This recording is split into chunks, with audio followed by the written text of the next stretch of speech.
Bienvenida familia nocturna a este nuevo episodio de Hablemos de lo que no existe. El día de hoy tenemos un súper invitado, muy querido por la familia nocturna, el buen Quique Huerta. Quique, ¿cómo estás, hermano? Qué gusto tenerte aquí de vuelta. Mi querido amigo narrador, pues el gusto es mío, siempre contento de venir de visita a esta otra casa donde siempre me abren las puertas. De verdad que sí, un saludo para toda la familia nocturna. ¿Cómo has estado? Muy bien, muy bien. Oye, la última vez que nos echamos una platicada que fue en tu canal se puso bien sabroso, bien ameno. Y desde entonces traía ganas de que agarráramos esta temática que para la gente que no ha visto el título, hoy vamos a hablar acerca de leyendas de México, tanto del México antiguo como del México moderno. Así es que creo que se va a prestar para una charla sabrosona, ¿verdad, Quique? Se va a poner muy bueno, ¿eh? La verdad, como dices, disfruté mucho también el episodio anterior. Se fue de verdad del gusto de toda la familia. No mires por la ventana. Y este no va a ser la excepción desde que me mandaste ahí la invitación, que te agradezco de nueva cuenta, la sugerencia del tema. Me puse a indagar varias historias bastante buenas que estoy seguro que les van a gustar. Excelente. Antes de iniciar, toda la gente que nos está escuchando, recuerden, en la plataforma de YouTube vamos a tener algunas imágenes como para ir aderezando un poco la plática. Y si nos estás escuchando por primera vez, dale suscribir y califícanos. Ahorita, después de que escuches la primera historia, si esto te gusta, va a ir agarrando cada vez más bueno. Así es que bueno, comencemos con este episodio. Quique, ¿qué te parece si para ser justos con este intercambio de historias, comienzo yo contándote una? Adelante. Mira, me puse a buscar leyendas de México y de repente caí en cuenta de algo. Hay historias que ya datan de hace tanto tiempo que en un momento más se van a transformar realmente en leyendas de nuestra ciudad. Es algo como aún relativamente reciente, pero ya hay lugares, hay casas que tienen más de 100 años, que tienen historias que ya datan de siglos, ¿no? Y una de estas casas que me impacté porque hubo un dato que se me hizo muy curioso, es la Casa de las Brujas en México. La Casa de las Brujas en México es un lugar que no se sabe exactamente de dónde obtuvo el nombre. Hay algunas personas que dicen que el nombre lo obtiene porque en una de las torres, o la torre principal, hay un techo en la parte superior que tiene la forma de un sombrero de bruja. Estos sombreros puntiagudos, si vienen aquí a YouTube van a poder ver la imagen de esta casa. Y decían que los niños le hacían referencia como la casa de la bruja, justamente por esa forma de sombrero puntiagudo. Pero también hay un dato histórico del lugar. Y es que ese lugar fue la morada de Pachita, la bruja curandera de México. Entonces, no saben si tiene que ver con el sombrero o con Pachita. Al día de hoy, ya pasó tanto tiempo que no existen esos primeros moderadores, ya pasaron a mejor vida. Entonces, no se sabe a ciencia cierta por dónde viene el nombre. La situación es esta. Dicen que ahí hay algunas personas que no me consta, no puedo decir que es verdad, pero dicen que se hacían muchos rituales. No nada más la cuestiones de curas que al día de hoy se conocen por esta temática del Dr. Greenberg. Dicen que también había rituales y hay algunas personas que hasta dicen que eran de magia oscura. La situación es que esta casa toma un nivel de relevancia, gana mucha notoriedad hace cerca de 20, 25, 30 años, cuando este programa que todos llegaron a conocer en algún momento, y si no, te recomiendo que lo busques en YouTube, La Mano Peluda, recibió una llamada de una persona que decía haber vivido en esa casa de las brujas y que no soportaba estar ahí más de 10 días. Esta persona, creo, tal vez me estoy equivocando, pero sí creo que el nombre era Claudia, y creo que me estoy equivocando. Si es otro nombre, por favor pónganme en los comentarios, pero esta historia de esta chica dice que ella llega a este lugar, se está instalando, ella está cómoda ahí, pero después comienzan a suceder cosas. Se siente un ambiente extraño, una vibra rara, un ambiente pesado, y un día se queda a dormir con ella una amiga. Esta amiga, en la mañana siguiente, dormían en cuartos separados. Cuando llegó la mañana, ella llega directo con su amiga, tiene la cara, o sea, tiene marcadas las ojeras, se nota donde no durmió bien, y le dice, te tienes que ir de aquí lo antes posible. Yo ya me voy, yo ya no puedo estar aquí. Cuando ella le pregunta qué sucedió, le dijo que no le quería decir, pero que se iba a ir y que le recomendaba que no se quedara más tiempo ahí. La chica que estaba rentando le impactó ver a su amiga tan asustada, y entonces ella tenía mucho estas creencias como del estilo oriental, del Feng Shui y ese tipo de cosas. Entonces le habló a una persona que ya conocía que las manejaba, y esta persona va al departamento, lleva unos instrumentos de radiestesia como péndulo y otras cositas para revisar desde sus creencias como las energías que estaban en este lugar. Resulta que al momento de estar haciendo las revisiones, la chica le comenta a la rentera, o más bien a la que está rentando, le dice, oye, sí hay unas energías muy negativas aquí, y de hecho ya contacté con ellas y me dicen que son oscuras. Entonces, no te conviene quedarte aquí, el lugar sí está muy contaminado. Esta chica comienza a tomar unas fotos un día que van unos amigos porque no se va. Al final entendamos que hay contratos de arrendamiento que tienen cierta vigencia y si no se cumple la vigencia hay sanciones, entonces no es tan fácil. Esta chica se queda todavía ahí, trae unos amigos y en una fiesta toman unas fotografías. La chica cuenta que dichas fotografías las pasa por un programa de computadora y comienzan a aparecer formas.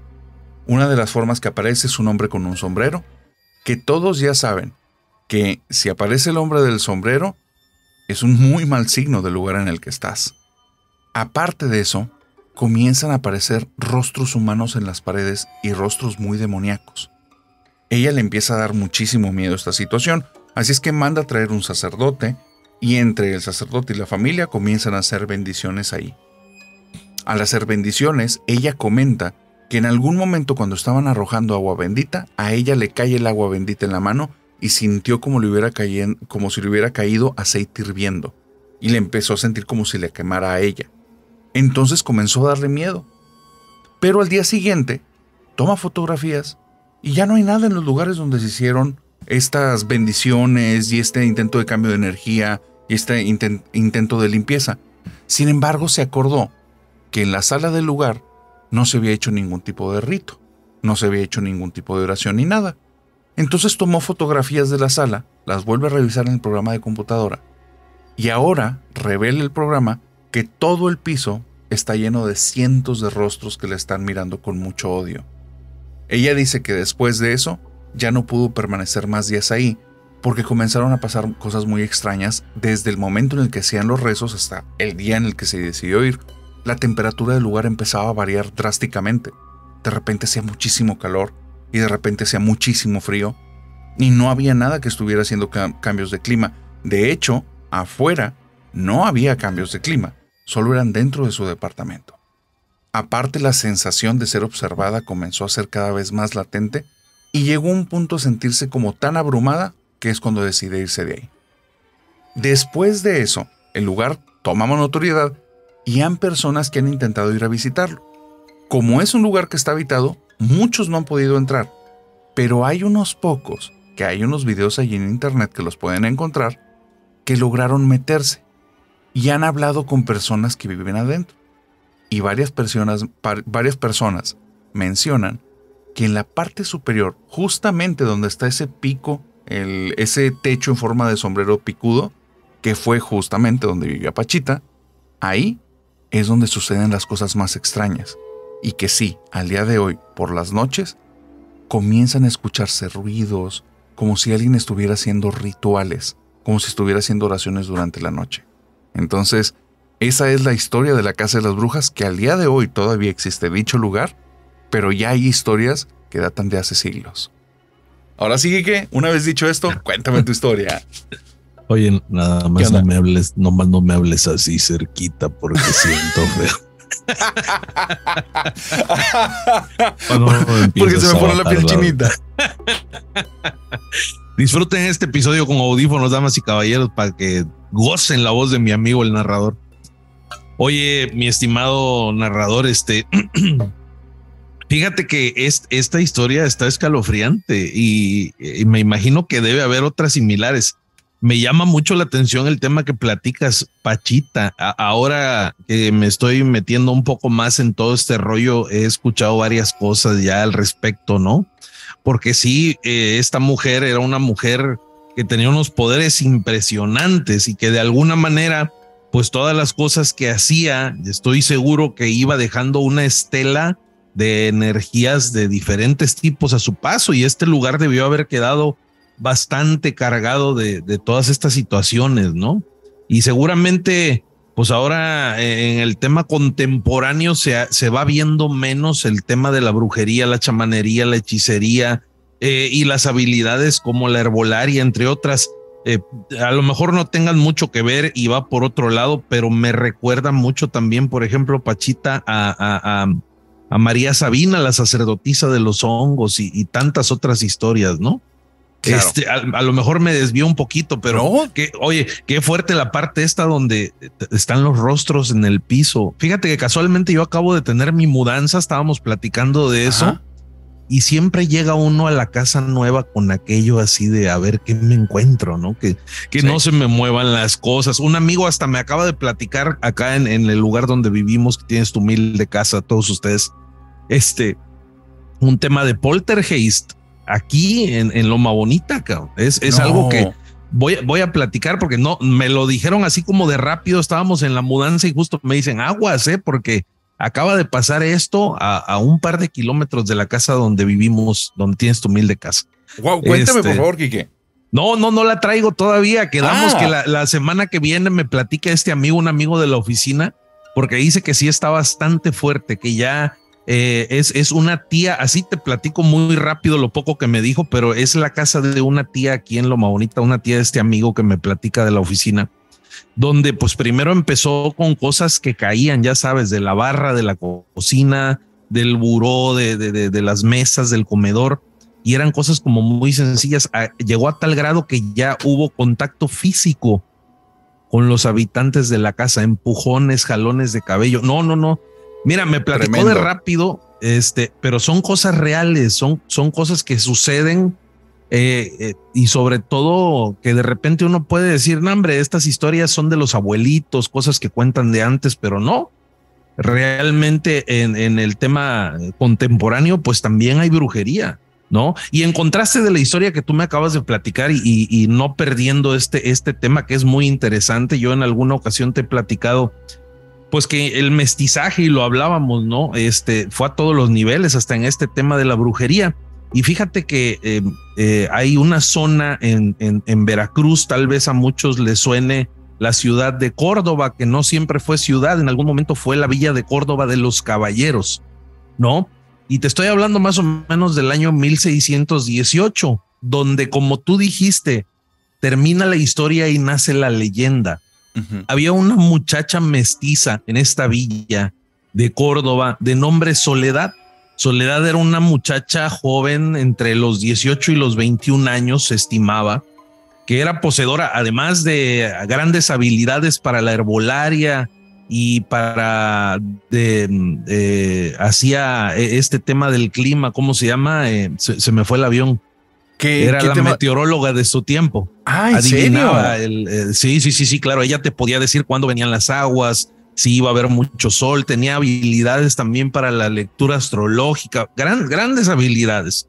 Y además de poseedora de estas habilidades, era poseedora de una gran belleza, ¿no? Que de repente se dudaba un poquito de dónde venía, porque al ser una mujer mestiza y además ser un poco hermética para su vida personal, privada, pues no se sabía quiénes eran sus padres en ese momento. Eso es lo que cuentan. Y bueno, pues esta chica se dedicaba a hacer el bien en esta villa de Córdoba en aquellos años 1618. Sin embargo, como podremos entender, pues generaba un tanto la envidia de algunas mujeres al ser asediada por los caballeros de la época, ¿no?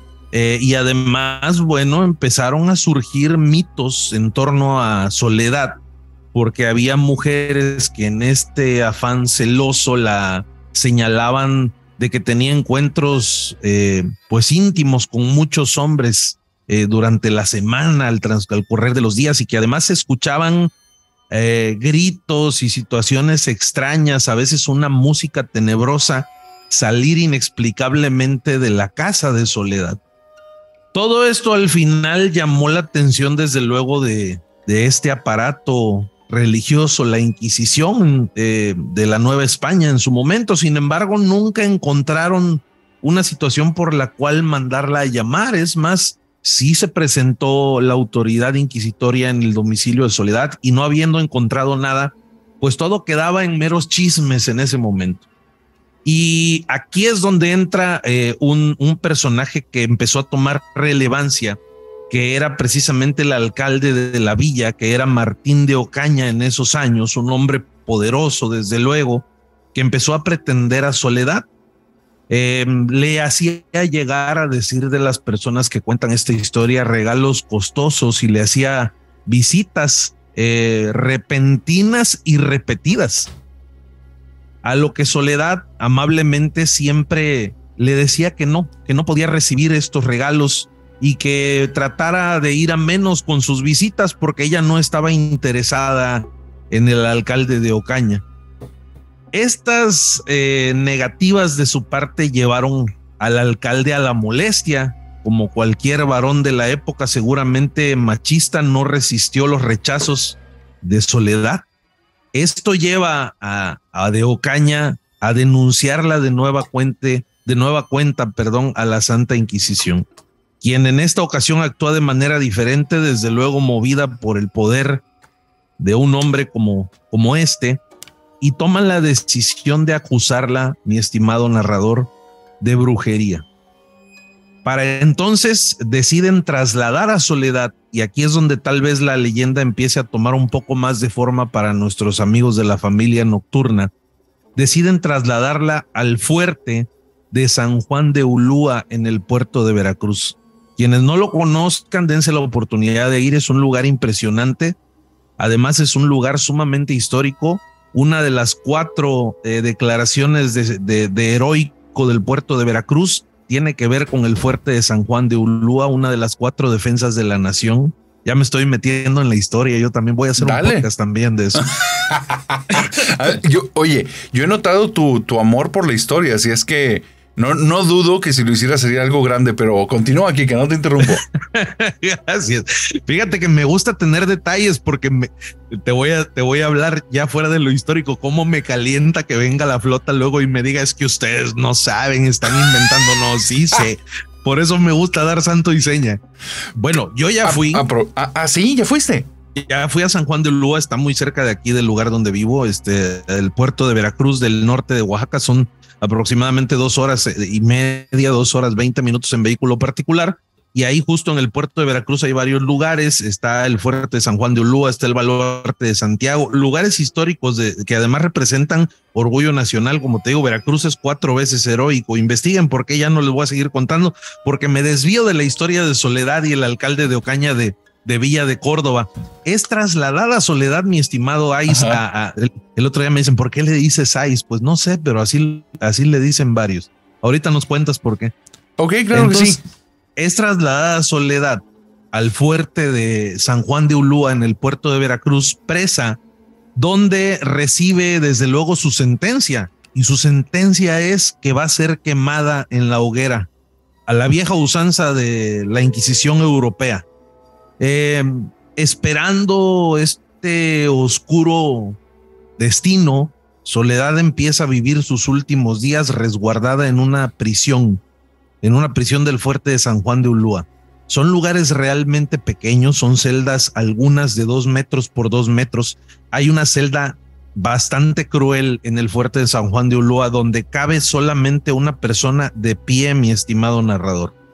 No tienes la posibilidad de sentarte y además eran puestos con grilletes en el cuello donde pues no se podían mover, y grilletes, no creas que con varios eslabones la cadena, no, prácticamente pegados a la pared, bajo crueldades que hoy de verdad serían impensables. Sin embargo, la historia nos revela que son situaciones reales. Presa Soledad en esta cárcel, desde luego era atendida por uno de los carceleros, ¿no? Una de las personas que custodiaba esta prisión del fuerte de San Juan de Ulúa. Y acercándose los días para que se cumpliera este castigo bastante doloroso para ella, desde luego, ella tiene una última petición. Ella le solicita a la persona que estaba custodiándola un trozo de carbón y en una de las paredes de su celda ella comienza a dibujar un navío, un barco al estilo de los barcos de aquellos años. Recordemos estos grandes navíos con velas. Y conforme pasaban sus últimos días, el único contacto con las personas que ella tenía pues era su carcelero, a quien cada vez que él llegaba le preguntaba, ¿qué le falta a mi barquito? Y él le iba diciendo, pues le falta esto, aquello, el timón, la vela, tales mástiles, hasta que un día antes de cumplirse la sentencia de Soledad, esta mestiza a la que conocían como mulata, quien fue acusada por el alcalde de Ocaña de Villa de Córdoba y estaba presa en San Juan de Ulúa, en ese último momento la mulata de Córdoba le dice a su carcelero, ¿qué le falta a mi barco? Y él le contesta, solo le falta que navegue. En ese momento ocurre lo que marca la leyenda. Ese barco, que era una pintura a carbón en la pared de esta cárcel del fuerte de San Juan de Ulúa, comienza a moverse, despegándose de la pared, como si se tratara de un barco de verdad navegando sobre las olas. En ese momento, solamente el carcelero fue testigo de cómo la mulata de Córdoba, de un salto, se hace pequeña, se mete a ese barquito y desaparece ante la mirada atónita de este carcelero en el fuerte de San Juan de Ulúa, en el puerto de Veracruz.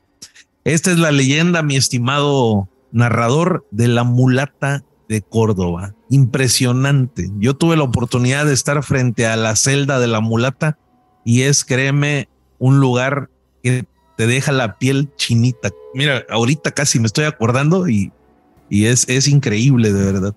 Oye, Quique, ¿qué es lo que te deja la piel chinita al estar en ese lugar? ¿El ambiente, lo que ves, cómo se siente, qué es?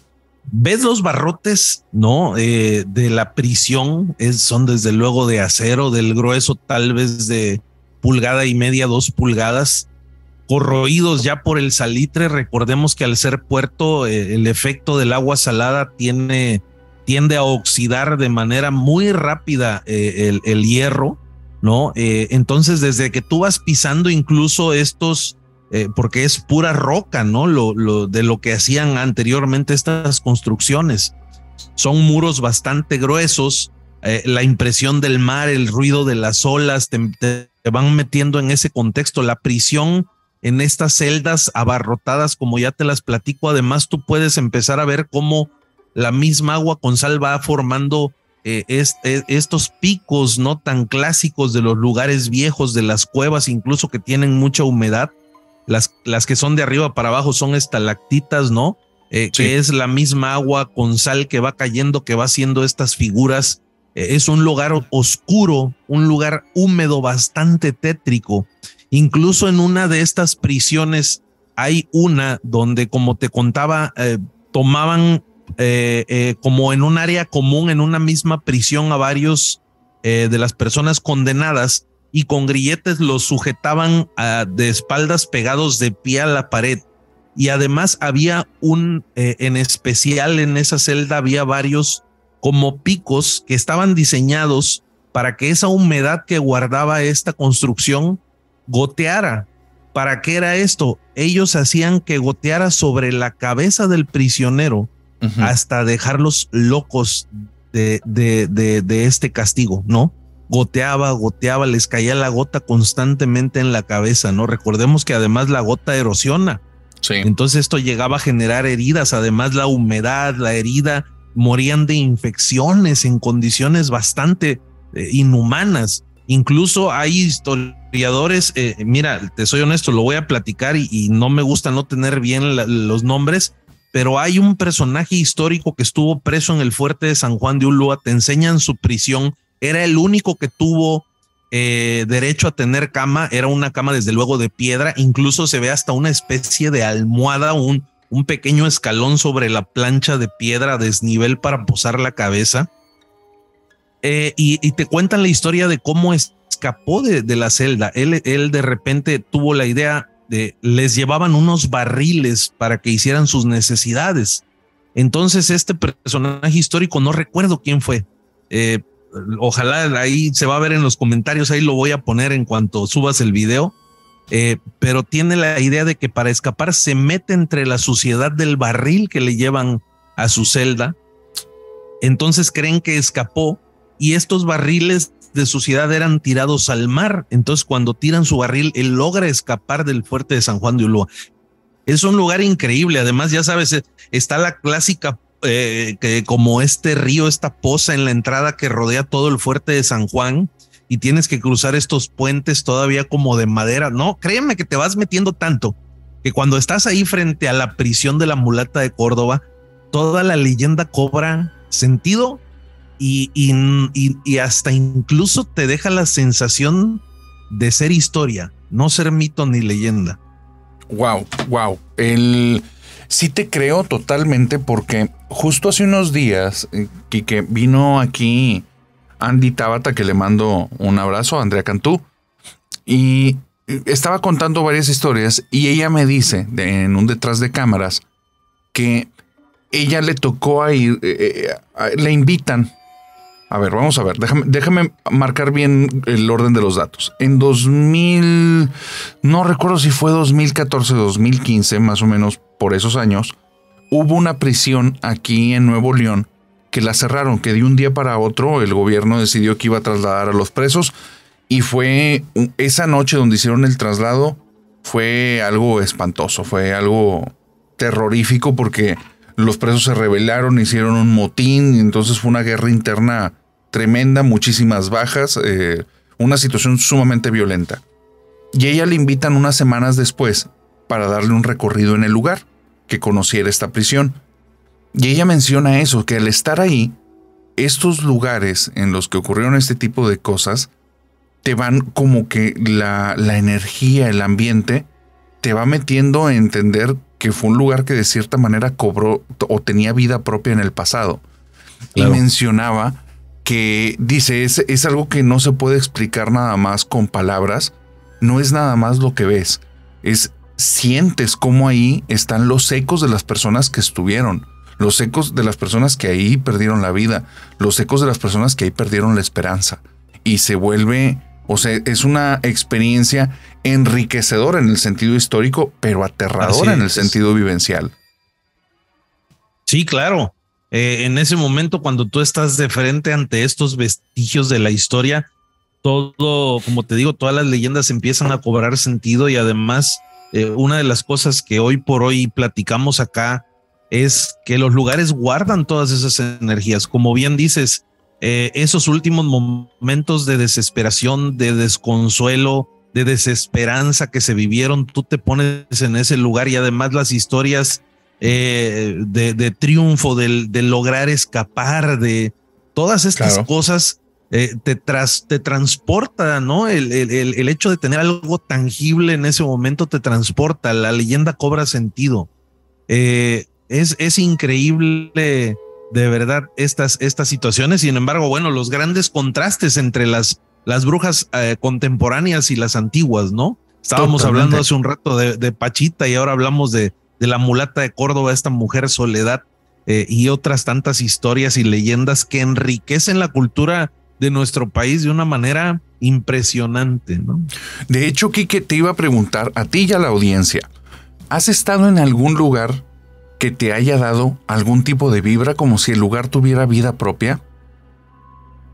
Recientemente me pasó, tuve la oportunidad de conocer la zona arqueológica de, híjole, se me fue el nombre, en Mérida. Estuve en Mérida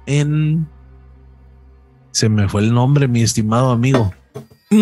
Estuviste en una zona arqueológica de Mérida. Lo dejamos pendiente el nombre, ¿ok?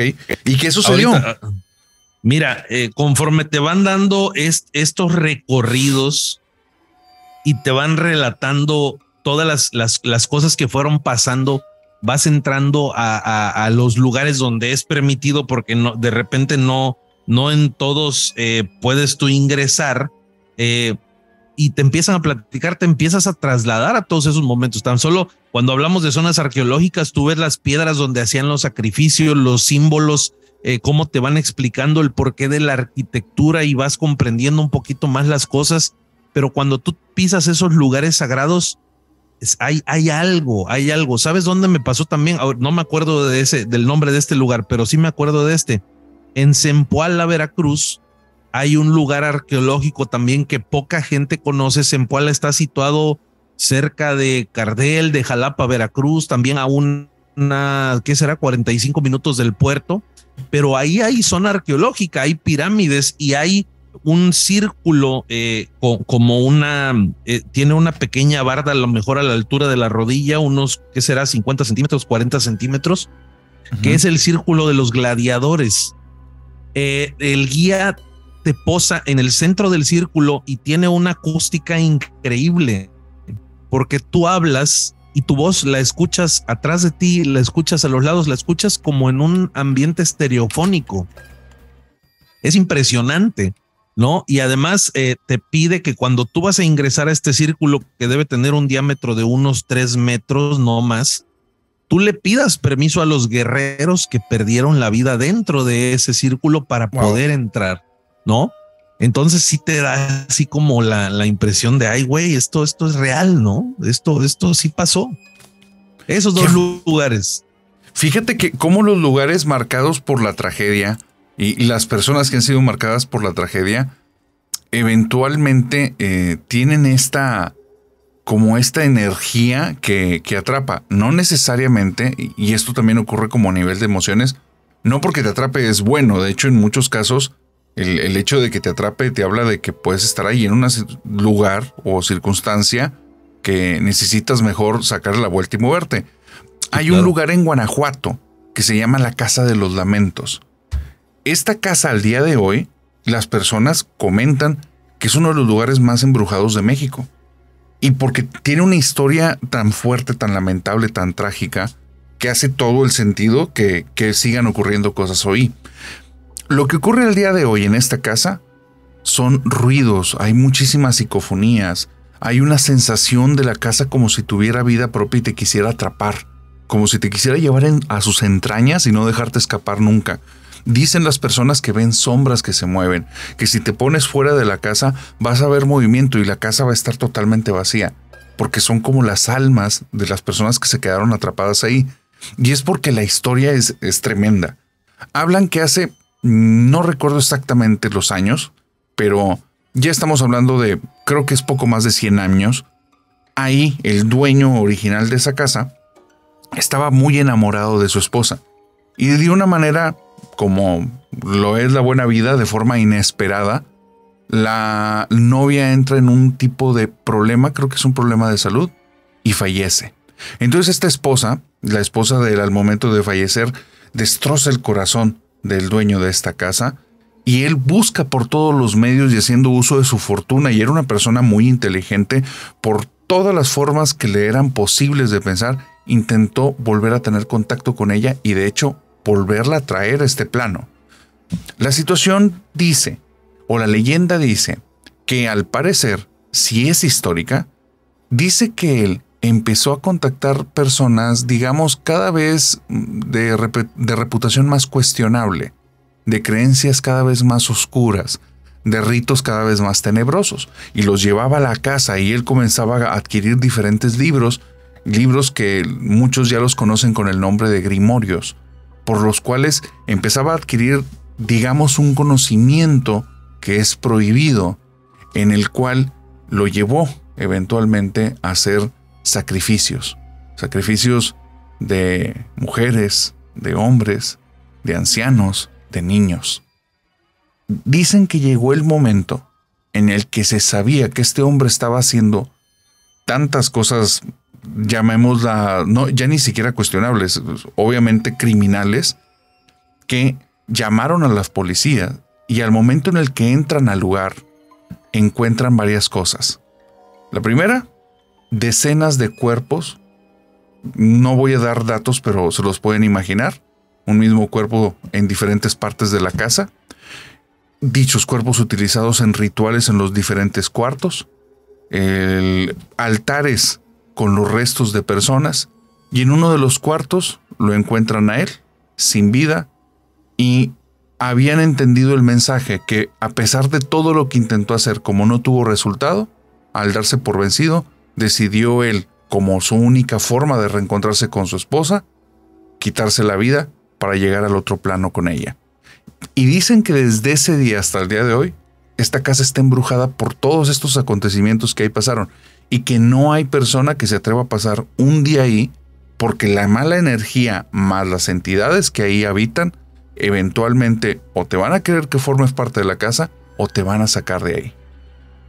Fíjate que estas historias yo creo que se repiten en muchos lugares, cabrón. No, sí. O sea, no me refiero a que sean inventos, sino que son situaciones, como dices, ya que rayan en lo criminal, en la desesperación de una persona, de las locuras que a veces justificamos como amor, ¿no? En vas a ser mío en esta vida. Como dicen ahora los memes, no quisiste por la buena y ahora va por la mala y le están haciendo un agua de toloache, ¿no? Ándale, tal cual muchos de los amarres y de las cosas por las que buscan a brujos oscuros, justamente es por el amor, entre comillas, ¿no? De personas muy, muy tóxicas que malinterpretan esa línea de filiación que tienen con otra persona. Sí, no, claro. Y ahora esto que dices, Guanajuato, ¿no? Es en Guanajuato. Además conocido por otras tantas leyendas, ¿no? Uf, pero, claro. Híjole, el tener un lugar como este para los amantes del miedo, el terror y el misterio, no me imagino esa escena de la gente entrando a la casa y viendo todos estos, híjole, man, no sí, quiero ni decirlo. Restos de crímenes, ¿verdad? Porque uno no sabe, a lo mejor ahorita en el cuarto que estoy de la casa nueva aquí pasó algo y no quiero invocar cosas, la verdad, porque no voy a poder dormir al rato. Fíjate, Quique, que estoy después sintiendo una pesadez, cabrón. a mí me ha pasado también cuando he hecho estas mudanzas y he cambiado de domicilio en repetidas ocasiones a lo largo de mi vida. Llegó un momento en el que me preguntaba eso, o sea, ¿qué historia tuvo esta casa? ¿Qué cosas ocurrieron aquí, no? Y hubo alguna en la que viví, en la que realmente tenía una vibra muy negativa. Y con el tiempo nos enteramos en una zona de departamentos en la que ahí sí había historias muy trágicas en diferentes departamentos. Y de hecho, en una ocasión nos llegó a escuchar gritos dentro de los departamentos en los que salimos los vecinos a ver. Y aunque todos escuchamos los gritos, no provenían de ninguno de nuestros departamentos ni de las casas aldañas. Entonces fueron situaciones muy raras, se las adjudicamos a ese día, a las malas vibras. Esto pasó hace 20 años, pero sí me quedó claro que hay lugares que tienen su historia y que pues, sí pudiera tener ahí algo guardado. Las ciudades van creciendo a una velocidad desproporcionada y vamos ocupando terrenos para hacerlos urbanos y unidades habitacionales, colonias, fraccionamientos nuevos, donde no sabemos qué hubo antes, ¿no? Esto es algo muy común ahora en todas las ciudades, llámese ciudad chica, ciudad grande, el tamaño que gustes y mandes. Ahora, sobre todo en los lugares no tan en el centro de la República y no estas grandes metrópolis como las que ya conocemos, que Guadalajara, Monterrey, Ciudad de México, pero bueno, ahí sucede en la periferia, ¿no? En la zona conurbada ahora, pero en los lugares pequeños como donde vive tu amigo y servidor, vamos ocupando ya terrenos ejidales, ¿no? Que ya eso, sí. Y lo ejidal ya no es ejidal, cabrón, ya, o sea, empiezan a cambiar el uso de la tierra y todo esto. Habrá gente que entienda un poquito de este tema, pero bueno, ahí investiguenle. Pero va cambiando el uso de la tierra, el terreno ejidal es más para otro tipo de cosas, para explotación del suelo. Claro. Y pues ya cuando cambia de uso para casa habitación, bueno, pues ya pasa a ser propiedad, ¿no? Temas ahí jurídicos. Pero el tema es que se expande tanto la ciudad que no sabes en qué punto tú estás en donde quizá hubo un entierro, como ahora vemos estas fosas tan grandes clandestinas por el tema del crimen organizado. Claro. En su momento masacres, ¿no? De las tribus tal vez que vivieron en estos lugares. Recordemos que estamos pisando lugares históricos. Las ciudades que tenemos hoy en día no se asentaron donde están nada más porque sí, ¿no? Que se han ido descubriendo en torno a las ciudades, otros lugares. Te platico el caso de Tuxtepec. Hay una platanera muy conocida en la entrada de Tuxtepec, Oaxaca, que es el norte del estado, ya en los límites con Veracruz, donde hace algunos años un presidente municipal anunció que hubo un estudio por parte del INAH, creo que es el de las culturas, no me acuerdo. Pero bueno, viene este Instituto Nacional de las Culturas a hacer un estudio y descubren una ciudad de tamaño bastante relevante debajo del suelo, porque vinieron con sus equipos de alta tecnología a hacer este estudio con satélite, ¿no? Ajá. Descubren una ciudad de tamaño relevante, una ciudad prehispánica abajo de las tierras de esta platanera en Tuxtepec. Wow, no lo sabía, qué interesante. No, hombre, de verdad, cuando lo anuncian, desde luego, pues no hay recurso para este tipo de cosas. Además, hoy expropiar esas tierras que tienen dueño, que están produciendo bastante, pues es bastante difícil desenterrar la historia muchas veces. Y a veces no te explicas por qué están pasando las cosas que están pasando ahí. Porque quizá, pues como yo, un servidor, pues somos todavía un poco nómadas, no llegamos a asentarnos en una ciudad por el tema del trabajo, por otras cosas, y no sabes qué estás pisando. La casa que tú rentas, que compras en este nuevo fraccionamiento, no sabes dónde está. Te puedo platicar rápidamente antes, si me permites. Claro. En Tuxtepec, en el centro, la casa donde crecí y nací, fue una casa que compró mi bisabuela, ¿no? Cuando llegó a Tuxtepec, que hubo una gran inundación, 1942, si no mal recuerdo, fue una inundación que destruyó totalmente la ciudad de Tuxtepec, Oaxaca. Después de eso, Tuxtepec resurgió. Y llegó un montón de gente a vivir. Tuxtepec está nutrido por mucha gente de fuera, pero bueno, las calles se vieron inundadas además por el agua después, cuando bajó por mucho lodo y cuerpos, restos que desafortunadamente de algunas personas que perdieron la vida durante la inundación, ¿no? Mi bisabuela unos años antes había comprado este terreno que después me cuenta mi mamá que en su momento fue un basurero, era el basurero de la ciudad en pleno centro de Tuxtepec, ¿no?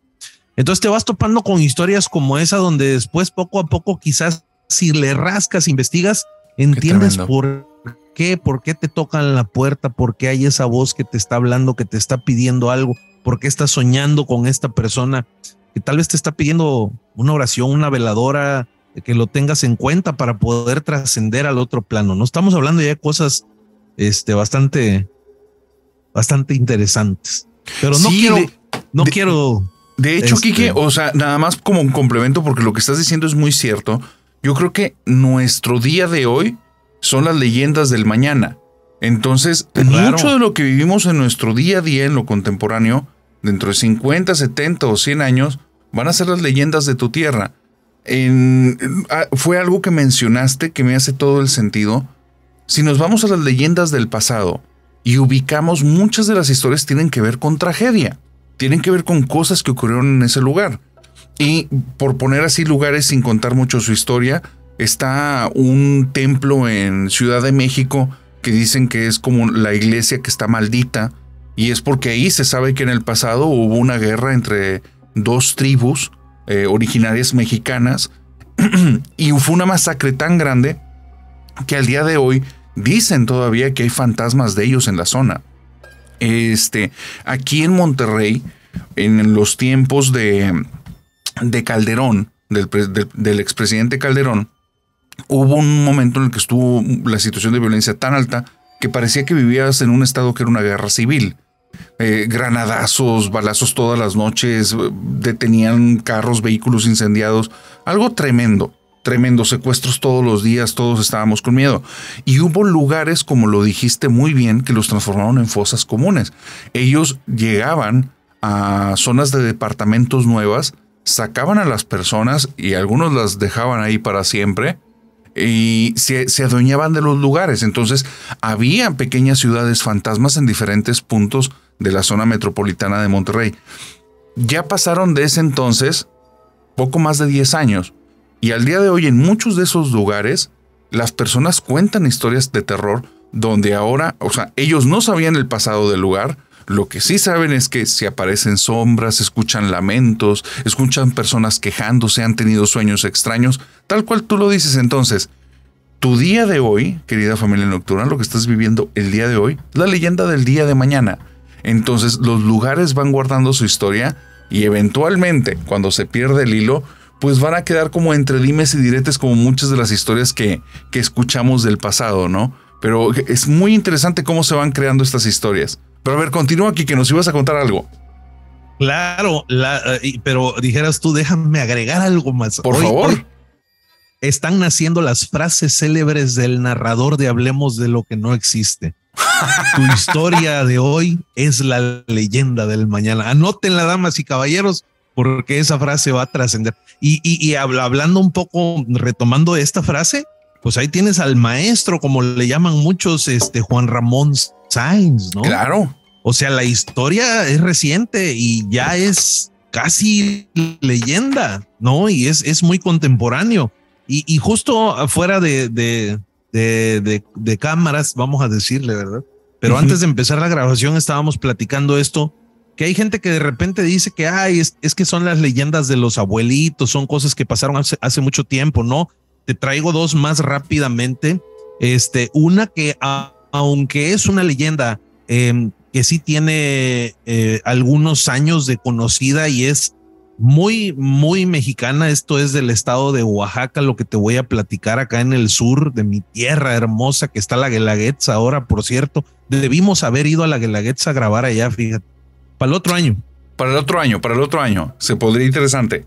Sí, claro. Esta leyenda que te quiero contar sí es una leyenda bastante antigua, ¿no? De la cultura de acá del estado, muy conocida desde lo que es la región de los valles centrales y se va extendiendo a la Mixteca, a la Cañada y ha llegado ahora a la cuenca del Papaloapan.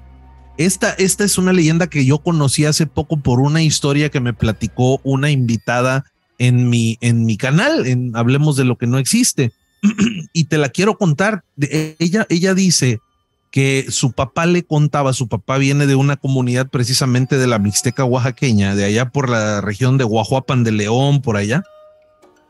Él allá nació, creció, vivió parte de su infancia y era una persona que desde muy joven trabajó, desde muy chavito, ¿no? Entonces cuenta que su papá una buena mañana pues salía a trabajar como toda la gente del campo, pues incluso a veces hasta de madrugada, 4 o 5 de la mañana, pero pues para llegar a los terrenos de cultivo muchas veces tenían que ir cruzando, ¿no? Yo quiero relatarles, para los que no conocen mucho el tema de la sierra oaxaqueña, hay una historia muy bonita donde le preguntan a un niño, a un jovencito, ¿cómo es Oaxaca? Y él agarra una hoja de papel, la hace bolita, así bien la aprieta, luego la extiende y así como queda toda arrugada, así con todas esas formas, eso es Oaxaca, ¿no? Toda esta serranía, subidas, bajadas, wow. Un verde muy denso en algunas zonas como la cuenca del Papaloapan, la Cañada, la Mixteca, y en la zona central, en los valles, pues es árido, donde se dan estas matas riquísimas de maguey que convierten en mezcal, que se me hizo agua a la boca, ahorita no saben. Pues precisamente en esta zona de la serranía entre la sierra de Oaxaca y la zona de la Mixteca, se levanta muy temprano el papá de esta señora para irse al campo de madrugada, pero pues como todo niño se le pegaron las sábanas, se le hace tarde y empieza a caminar algunos metros detrás del contingente de gente que va cruzando estos cerros para llegar hasta el punto donde están trabajando. Pero dice que cuenta el señor que siendo niño, unos 10 años a 11, 12 tal vez, él va caminando y pues entendamos que es oscuro, las 5 de la mañana todavía, ¿no? 5 o 6 de la mañana va saliendo el sol.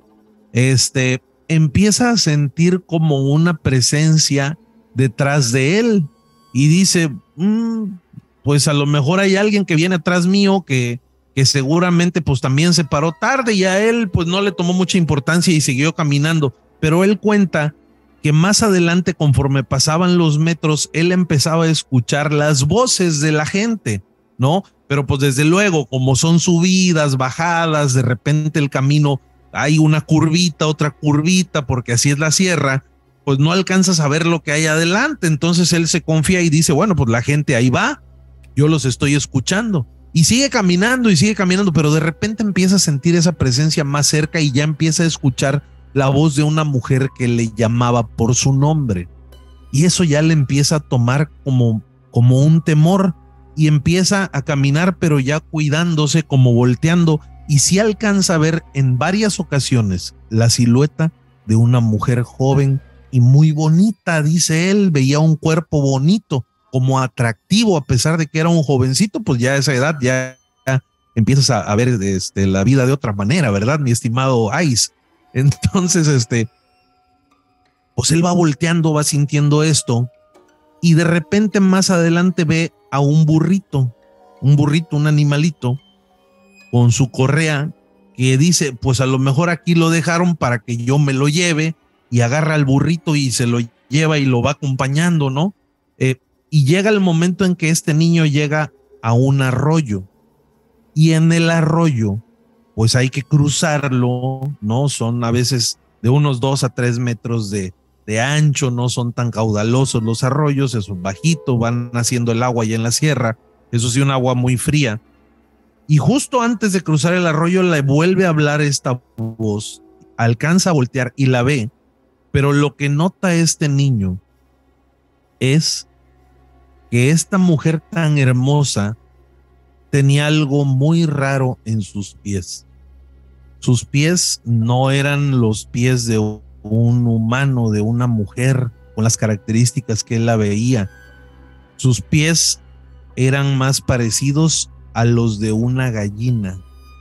Así, la pata de una gallina de las rodillas y abajo lo dejaba entrever un vestido largo que llevaba.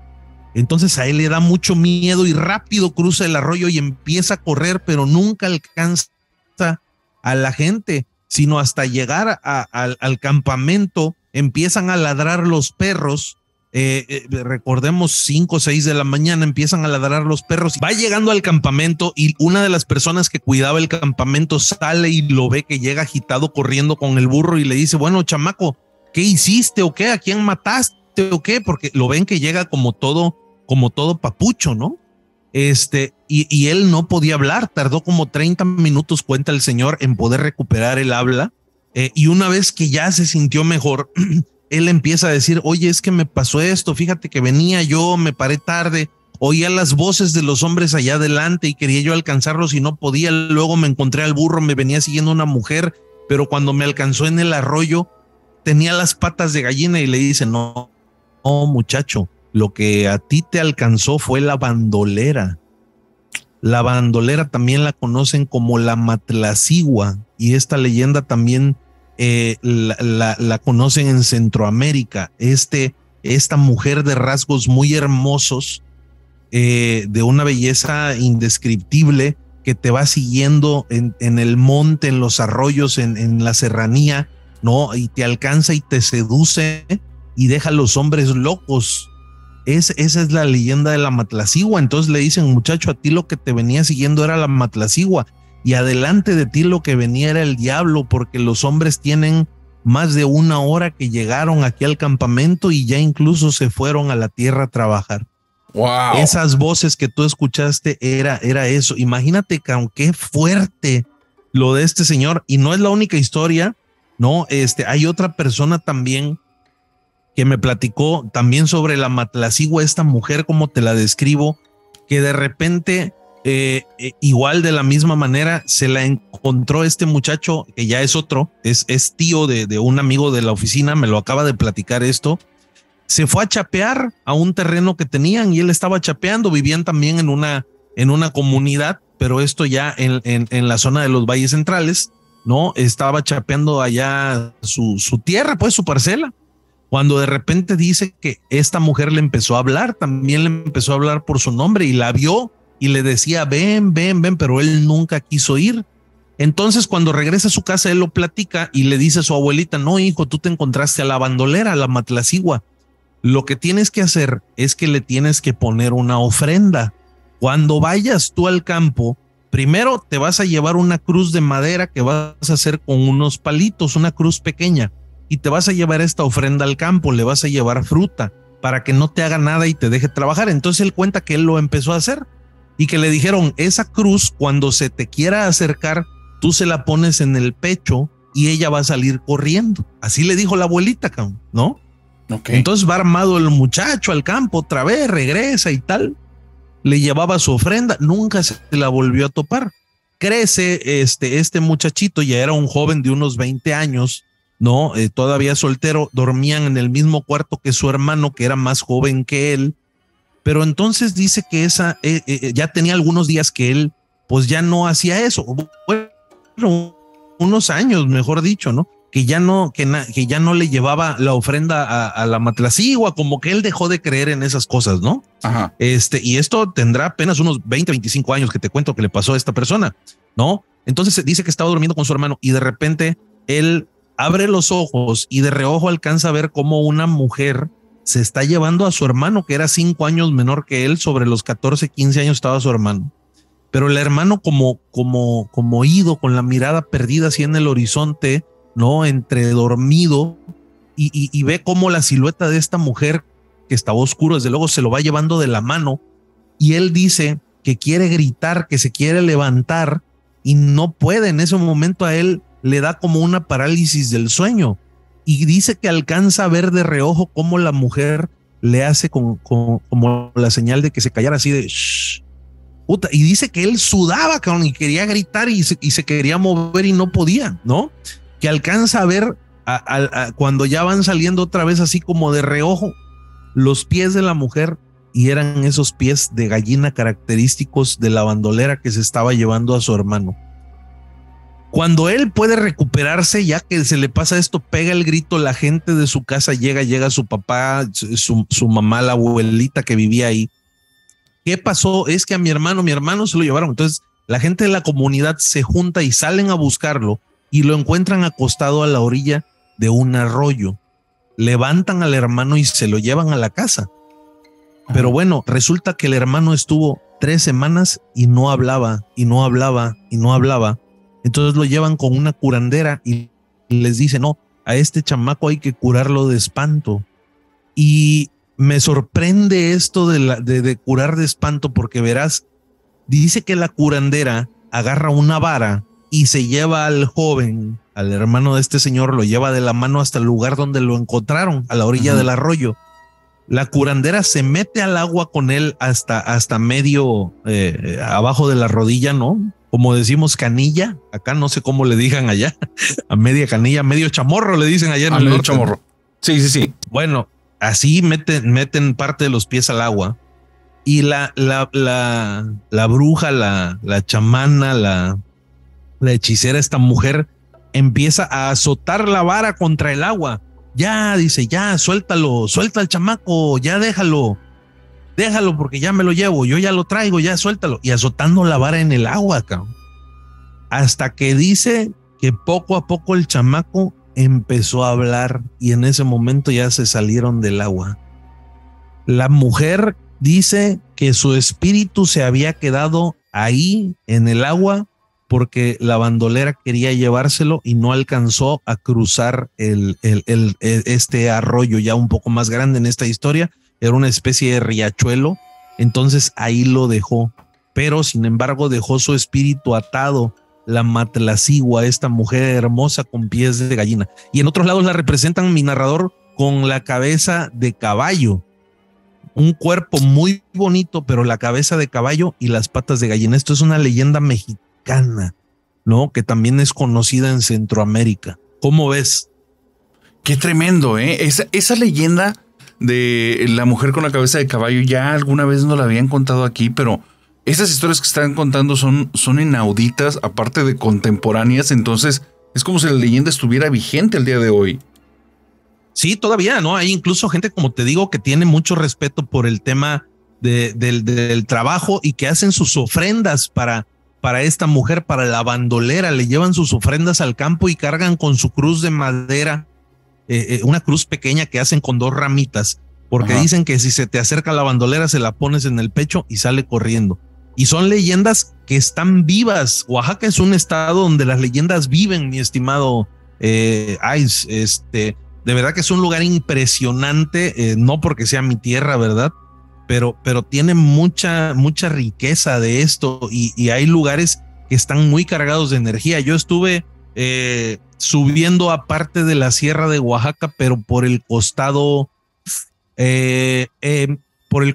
este de la Sierra de Oaxaca hay lugares increíbles. Te topas con unas vistas hermosas. Hay un lugar muy bonito que te quiero contar.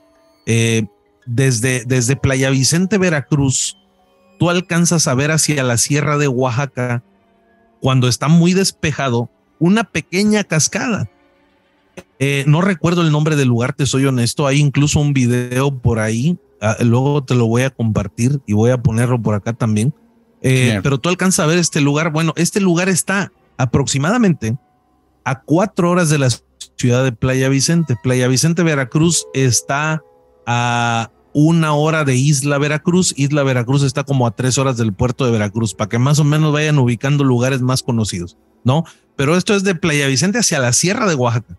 Yo subí a un lugar que se llama Asunción La Cova. Este lugar es un santuario que hicieron a la Virgen de la Asunción, que está mucho más cerca de la cascada. Bueno, yo llegué a 3 horas de las 5 que está la cascada supuestamente y todavía la ves lejos, hermano. Ves el grueso chorro de la cascada caer, pero está lejos. Hay gente que ha intentado llegar a esa cascada y no ha podido. ¿Por qué? Porque es selva prácticamente. O sea, esa serranía ya es selvática. Hay lo que le llama la gente el tigre, que es el jaguar, ¿no? Incluso hay gatos más pequeños, felinos más pequeños, pero salvajes, tigrillos y otros animales. Hay monos, bueno, fauna salvaje. El punto, mi estimado César, es que son lugares enigmáticos donde abundan estas historias, porque hay otro lugar más adelante en un lugar, bueno, de Jalagüi, así para adentro, que ya es estado de Oaxaca, sobre ese lado este de la sierra. Hay incluso conventos antiguos que están a 8 horas de camino de la ciudad de Playa Vicente. Es pura serranía. Si tú vas en temporada de lluvia, no pasas, hermano, ¿eh? Yo subí con un carrito tipo March, ¿no? Lo que tenía yo que hacer era dejarme caer y agarrar vuelo en la bajada para poder agarrar la subida. Fuimos en temporada de seca y la tierra se pone de una arena increíble, ¿no? O sea, no hay tracción casi. Suben camionetas, desde luego, cargadas de material y otras cosas que sin problema suben, o camionetas 4x4, pero son lugares impresionantes, cargados de historias y de leyendas que hoy por hoy están vigentes, están vivas. Son lugares, te lo platico para que la familia nocturna se dé una idea de lo que es la Sierra de Oaxaca, ¿no? Por parte es un verde espeso, denso, increíble, impresionante en temporada de lluvia, y cuando viene la seca es una tierra colorada que se vuelve una especie de gravita, de arena, que de verdad es difícil caminar por esos lugares, ¿no? Y plagados de pequeñas serranías, son subidas y bajadas, son lugares increíbles. Además, la gente se las ha ingeniado para habitar, para sembrar, para cultivar, para tener el ganado. Son lugares hermosos, hermosos, de verdad. Estoy haciendo ya mucha publicidad. Oye, ¿no trabajas para alguna de turismos? ¿Alguna compañía de viajes? Porque lo haces muy bien, Quique. Ya se me antojó ir a conocer el lugar. Oye, es que de verdad es para que se imaginen cómo esta gente debió haber andado ahí, ¿no? De repente vas entre las montañas, por ejemplo, para Huautla de Jiménez, es un lugar muy bonito.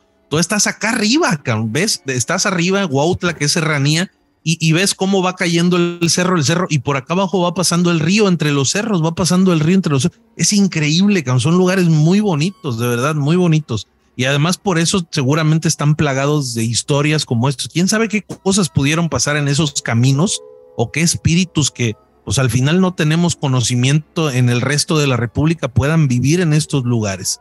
No, es donde estas leyendas cobran toda esa realidad, ¿no? Tú te paras en medio de esos caminos, volteas y de verdad que se vive un aire de mucha paz, pero también de mucho misticismo y misterio, ¿no?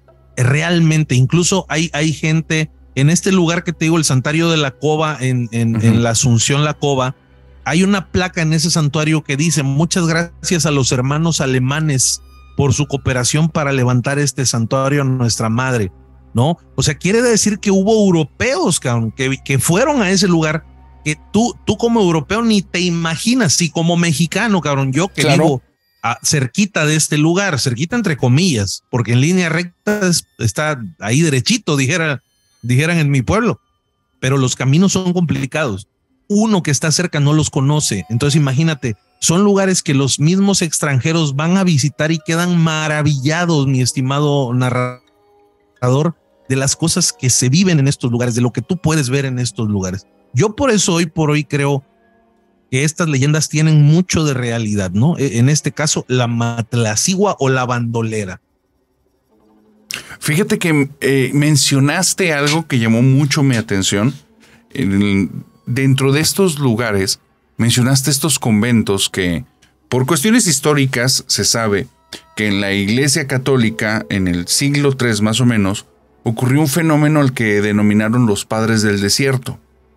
Los Padres del Desierto fue un movimiento como contracultural en los cuales las personas que estaban como muy devotas o muy espirituales dentro de esta creencia cristiano-católica o católica cristiana,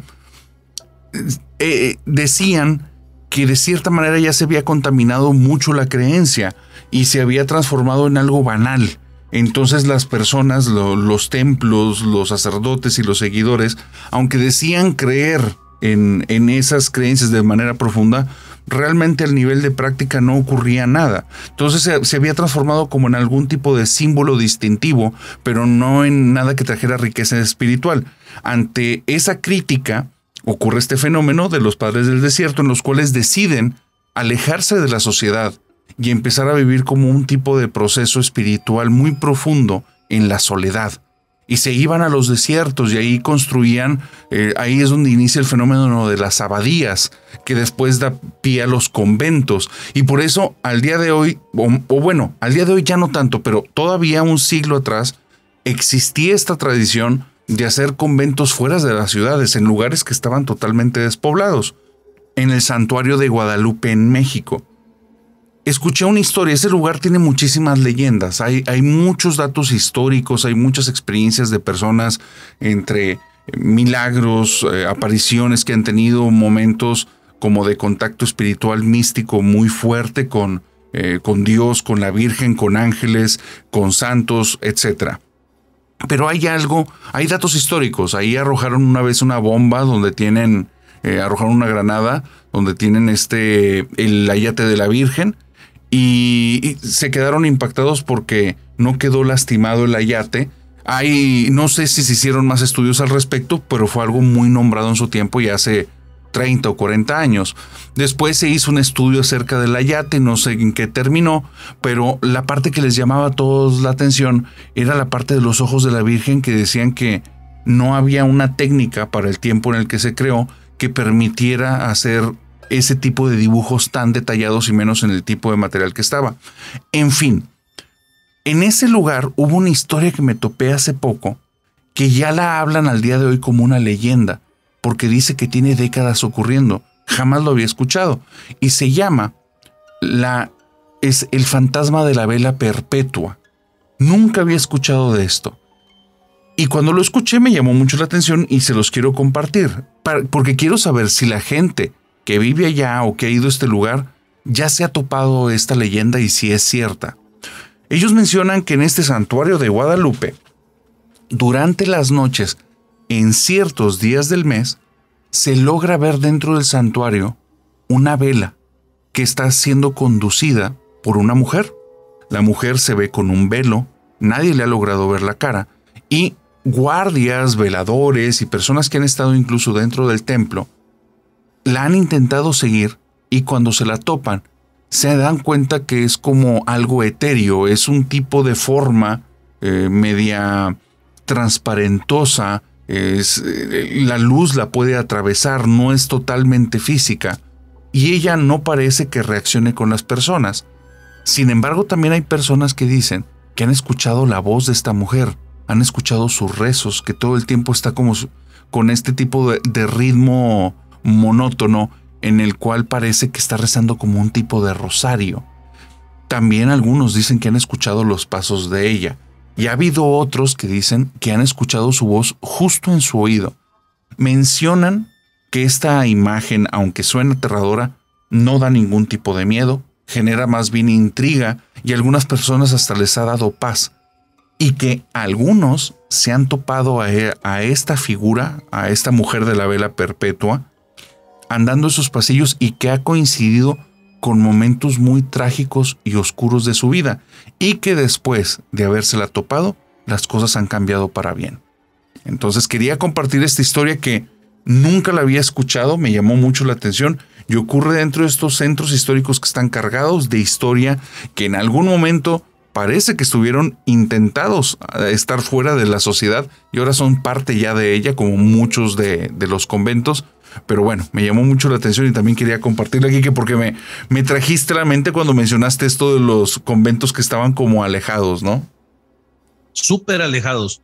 Te repito, incluso hoy parte de esos conventos ya ha sido abrazado por toda la mancha verde de esta serranía, ¿no? Como te platico. Y vas viendo incluso conforme te vas acercando construcciones antiguas como puentes, ¿no? Que los mismos monjes, los mismos sacerdotes, no monjes, los mismos sacerdotes en ese momento, misioneros, fueron construyendo para poder erigir. Y luego te pones a pensar, si hoy con toda la facilidad de caminos que hay, cuesta mucho trabajo llegar a estas zonas, no me imagino, mi estimado narrador, en aquellos años. Me tocó estar en un lugar que se llama San Juan La Lana. Estaba parado afuera de una capilla o de una parroquia, desconozco si es capilla o parroquia, pero estaba yo ahí y había en este portón, un portón de madera en la entrada de esta parroquia que tenía una inscripción grabada del año 1671. A ver si tengo la foto guardada todavía por ahí, pero son lugares increíbles. Hace poco mi esposa me lo acaba de decir, oye, tenemos que ir otra vez porque incluso el agua de estos ríos es agua tan pura que te puedes atrever a tomar de esa agua, mi hermano. O sea, wow. Hay manantiales, hay lugares de esparcimiento, la gente es muy común que haga eso, que se bañe en el río. Entonces, pero no me quiero desviar, me regreso. El haber erigido estos monasterios, estos lugares allá en estos cerros tan de difícil acceso, con los materiales tan pesados de aquella época, pues yo me imagino que también tomaban material de la misma tierra, la piedra la sacaban del mismo cerro, pero tan solo poder con esas subidas y bajadas, quien conoce, hay muchas fotografías, de verdad, ojalá y les cause un poquito de curiosidad el conocer cómo son estos lugares. Híjole, un reto, ¿no? Ahora yo me imagino en el tema del desierto, nunca he tenido la oportunidad de estar en uno. En el norte es como muy común toda esta zona árida, ¿no? Pero no me imagino con los calores tan extremos y luego los descensos de temperatura por la noche, ¿cómo será tener todavía y de dónde sacas material? O sea, no, acá muchas cosas son de madera en la sierra porque pues ahí los árboles, las maderas preciosas están prestas, se dan de manera natural, pero allá, ¿no? O sea, tierra y traer a lo mejor la madera de lugares más lejanos, no sé, representan un verdadero reto y además, pues por las historias que van quedando ahí, la gente que muchas veces pierde la vida en estas construcciones van generando otro tipo de leyendas. Las casas antiguas además tienen esta característica, ¿no? De guardar mucha historia entre sus muros, que además con el tiempo, como dice la hermosa frase de mi amigo el narrador, las historias de hoy son las leyendas del mañana. Yo quiero cerrar mi participación, estimado Ais, contándote que hay una casona antigua en el puerto de Veracruz. Me regreso un poquito. Qué amor le tengo a Oaxaca y a Veracruz, de verdad. Y a todo el México, desde luego, pero son lugares importantes para mí. Pero hay una casona muy antigua en el puerto de Veracruz donde habitó una pareja. Eran una pareja de condes y a algunos ya les estará haciendo ruido esto de condes y casona y Veracruz, porque había en esta pareja de condes, pues seguramente con los problemas como de cualquier pareja, una situación bastante grave, delicada de abandono de parte del conde hacia su esposa, lo que la llevó en algún momento a empezar a cometer una serie de infidelidades. Sin embargo, todos sabían que el conde tenía una reputación de ser un hombre bárbaro, bastante celoso y arrebatado de instintos casi salvajes. Imagínate además ante una situación de infidelidad, ¿cómo reaccionaría una persona así? Esto llevó a que estos encuentros amorosos de la condesa tuvieran que ser callados de una manera bastante cruel, que dieron paso después a la leyenda de la casona de la condesa, donde al día de hoy mucha gente todavía es testigo, a decir de ellos, de los gemidos, los gritos de dolor desgarradores que salen de esta casona. Como te decía, esta historia bastante cero romántica comienza de esa manera. Para poder acallar los rumores, los chismes y que nunca llegaran a oídos del conde, la condesa mandaba a sus súbditos, a sus lacayos, a su personal, a que una vez que terminaban sus encuentros amorosos con sus amantes, ellos les fuera arrebatada la vida, y para que sus cuerpos no fueran encontrados eran tirados al foso de los Caimanes. De esa manera la condesa de alguna forma maquillaba estas infidelidades. Sin embargo, mi estimado narrador, en una de estas bastante peculiares encuentros, fue sorprendida en el acto por el mismísimo conde, que en este arranque de celos le quitó la vida a ambos. Y casualmente, uno de estos encuentros fue con uno de sus sirvientes, quien antes de ser privado de la vida, tratando de buscar salvar el pellejo, le confesó al conde cómo eran las infidelidades de la condesa. Tratando en un último momento desesperado de pensar que esto iba a hacer que el conde le perdonara la vida al enterarse de toda la verdad, él le platica cómo la condesa sostenía estas relaciones extramaritales y después desaparecía a sus amantes. Sin embargo, esto no fue suficiente y el conde, en ese arrebato de ira, acabó con la vida del amante y de su ahora difunta esposa, y después, en un arrebato de locura, se quitó la vida. Esto dio paso, mi estimado Ice, a la leyenda de la casona de la condesa, donde al día de hoy todavía se pueden escuchar estos lamentos de los amantes de la condesa. Una cosa bárbara. Wow. El amor, según no nos hace hacer locuras. Hace rato me estaba yo acordando ya de esta leyenda, ahí le iba a meter, pero una cosa llevó a la otra. Pero bueno, al final estas viejas casas, estas construcciones antiguas guardan muchas historias, muchos misterios inexplicables y pues quizá uno que otro secreto.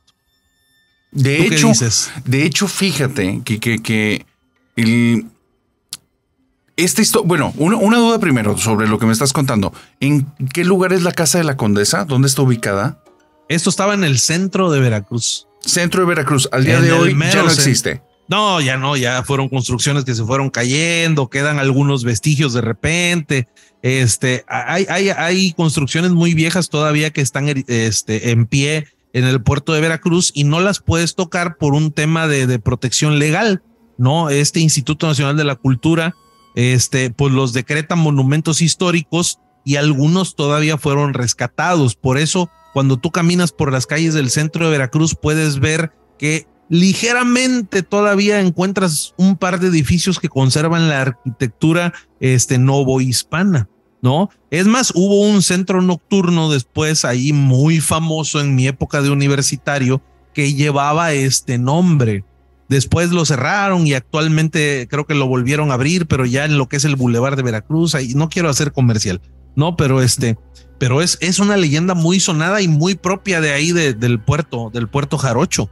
Pero sí, estaba ubicada en el centro de Veracruz. Recordemos que Veracruz históricamente era una ciudad amurallada, ¿no? Sí. Cuando se empezó a hacer el puerto, que como todas las ciudades antiguas, pues había que defenderlas porque estaba el tema de la conquista muy reciente, ¿no? Incluso los pleitos entre los mismos señores feudales, los grandes terratenientes. Entonces esto hacía que las ciudades fueran amuralladas y toda esta muralla del puerto de la Veracruz fue siendo comida poco a poco por la mancha urbana conforme la ciudad pues fue necesitando expandirse de alguna manera, ¿no? Entonces muchos de estos edificios ya no existen, se conservan quizá de aquellos entonces, con miedo a equivocarme, pero los edificios de Telégrafos y Correos de México que se encuentran en el corazón del puerto de Veracruz, tal vez algunos muros de la catedral, el fuerte de San Juan de Ulúa, el baluarte de Santiago, como les decía,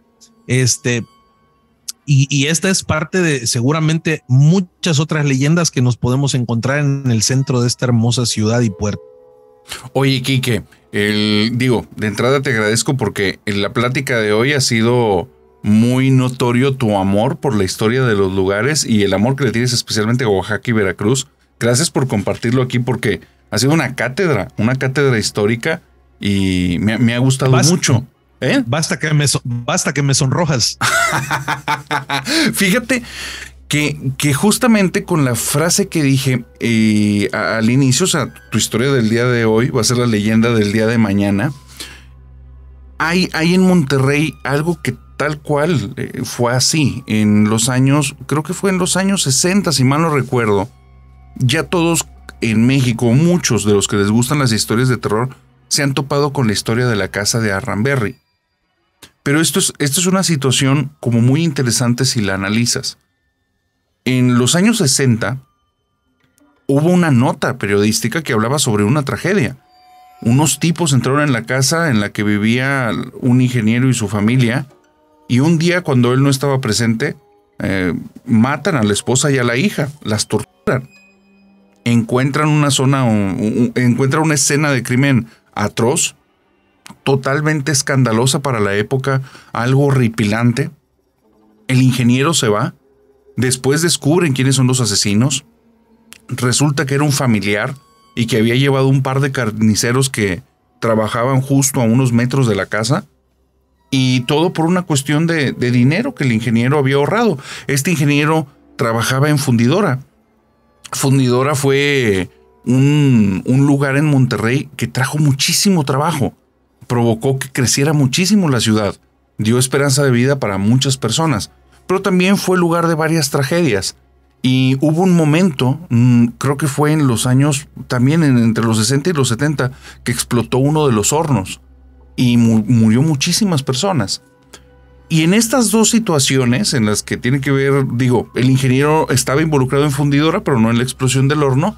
Estas dos tragedias pasan los años y se transforman en leyendas del día a día, en la que en esa casa de Arramberry las personas escuchan todavía los gritos. Me ha tocado conocer personas que me han dicho, es que yo fui ahí a la casa de Arramberry.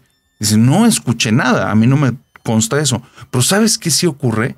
Dice, el lugar entras, no tiene techo, las paredes a los lados son unas bóvedas totalmente planas, lisas, en las cuales no hay acceso a las casas con las que colindaba dicha construcción, y empiezan a aventarte piedras. ¿Quién sabe? Porque no hay nadie ahí, es un lugar vacío, no hay personas, y comienzan a arrojarte piedras. Dice, piedras que parece que vienen de ningún lado. Y si te obstinas y te quedas más tiempo, te empiezan a arrojar cada vez más piedras, hasta el punto que han salido personas que dicen que ya son piedras de mediano tamaño que los han lastimado. Y esta historia, la primera vez que me lo contaron, honestamente me sonó ridícula. Pero ya han pasado 20 años desde que he escuchado historias de la casa de Arramberry. Nunca lo había escuchado como en medios de difusión grande, pero conocí personas que iban ahí y todos contaban exactamente lo mismo. No escuché nada, sentí una vibra rara, me aventaban piedras, me aventaban piedras, me aventaban piedras, me aventaban piedras. Y me tocó personas muy observadoras y les decía, ¿de dónde venían las piedras? Y me dicen, mira, yo lo vi, venían de la nada. De la nada, o sea, era como si esa cosa se materializara en medio del aire y venía y me pegaba. Entonces, algo que fue una zona de tragedia en el pasado y solo fue una nota de un periódico y fue probablemente el momento que destrozó la vida de esa persona y las familias que tenían relación con las personas que estuvieron como víctimas del crimen, al día de hoy es un lugar en el que ocurren leyendas aterradoras. Y en el caso de Fundidora, donde fue la explosión de este horno, cuando la planta seguía en pie, muchos trabajadores empezaron a dar la baja porque hablaban de los fantasmas de Fundidora. y hablaban de los gritos que se escuchaban en la noche en zonas en las que ya no había gente trabajando y que les recordaba el momento de la tragedia. Llegaban a ver sombras enfiladas por las escaleras justamente en el horno, aun cuando estaba en reparación, Quique. Esto era tremendo porque era algo que en Monterrey se corría a voces y no se tomaba a la ligera porque eran personas, todos lo sabemos, las personas del campo y las personas de ciertos trabajos desarrollan una piel muy dura y también no conectan tanto con sus emociones porque su trabajo se los demanda. Es tanta la exigencia que tienen ahí que se tienen que volver de cierta manera insensibles. Entonces no son personas que se asustan fácilmente. No son personas que están dadas como a sobresaltarse. Son personas que se mantienen, que son personas que están concentradas en lo que tienen que hacer. En Fundidora, el tipo de trabajo de ahí era pesadísimo y era el tipo de perfil. Entonces, que trabajadores de Fundidora estuvieran partidos en miedo no era cualquier cosa. Entonces, estas leyendas que hay aquí en Monterrey, que en su momento solo fueron notas de tragedias, también ocurrieron hace muchos años en México. Y aquí viene una parte que a mí me voló. Meses atrás vino una chica y me comentó la historia acerca de su casa en la que ocurrían cosas así aterradoras. Quien guste verlos es el episodio de Rocco de la casa, si mal no recuerdo se llama La Casa Infernal. Y es una casa donde durante 20 años su familia vivió pesadillas, fue algo horrible. Todo el tiempo aparecían sombras, aparecían niños, había ruidos, se abrían puertas, escuchaban voces, había cosas que se movían en las paredes, o sea, era algo tremendo. La situación que a mí me impactó más de la historia es que cuando hablo con su hermano me dice, fíjate que nuestra casa no era la única casa donde ocurría eso, eran todas las casas de la colonia y la nuestra no era la peor. Yo estuve en varias casas en las que ocurrieron cosas peores. Eso me llamó mucho la atención porque jamás había pensado en fenómenos de este tipo como en radios tan extendidos, o sea, en varias casas en una colonia completa. Bueno, resulta que ahora buscando leyendas me topo que eso no es exclusivo de aquí. En México, en la colonia Roma, es donde contamos la historia donde está la dichosa casa de las brujas. Esta historia con la que iniciamos el podcast del día de hoy, de la casa que tiene un techo en forma puntiaguda, como estos sombreros de bruja que se tienen en estas imágenes clásicas. Entonces, esa casa en la que ocurrió el relato de la mano peluda, que lo pueden ir a escuchar porque está increíblemente bueno, en la que esta chica no pudo estar ni 10 días y donde al día de hoy todavía escuchan cosas raras, esa está en la colonia Roma. Pero la colonia Roma también tiene ahorita una casa que eventualmente, no dudo que va a tener sus propias historias, que le llaman la casita del terror. Y fue que a raíz del sismo del 2000, no recuerdo si 2019 o 2017, pero tuvieron que dejar inhabitada un edificio departamental que poco a poco lo fueron deteriorando las personas al robar diferentes cosas y aditamentos al punto en que quedó totalmente desnudo el edificio y solo está, digamos, en obra gris. Es un lugar que es inhabitable, pero lo habitan maleantes. Ya ha habido muchos crímenes ahí y dicen las personas al día de hoy que lo utilizan para hacer muchos ritos de magia oscura. No dudo que en un futuro comiencen las leyendas en este lugar. Y todo eso en la colonia Roma. Pero hay un tercer lugar, que es un lugar que se utiliza al día de hoy para ir a dar tours paranormales. Es un lugar que ni los malvivientes se atreven a quedarse en una temporada porque dicen que es espantoso, la vibra que te deja y las cosas que pasan dentro. Este lugar se llama la Casa Negra o la Casa Mondragón y también está en la colonia Roma. Entonces, la Casa Mondragón tiene una historia muy trágica. Hace mucho tiempo, esta casa fue utilizada como un refugio para las personas que tenían un tipo de enfermedad que incluso la relacionaban mucho como un tipo de maldición divina, como si fuera algo que te estuviera mandando el diablo. Entonces los excluían, los dejaban ahí. Como las personas no las querían que las estuvieran atendiendo en ese lugar y querían dar otro uso a esa casa, la incendiaron con médicos, enfermeras y enfermos dentro. No tuvieron tiempo de reaccionar. Muchos murieron adentro calcinados. Esto es un dato que al día de hoy algunos dicen que es histórico, otros no, pero en fin, es parte de la historia que se dice de boca en boca esta casa y parte de las tradiciones de los lugares no todo está escrito, parte es la tradición oral. Entonces, es parte de la historia que se narra de la Casa Negra. Lo que sí ocurre es que años después, el nuevo dueño, si mal no recuerdo, ahora sí es la familia Mondragón.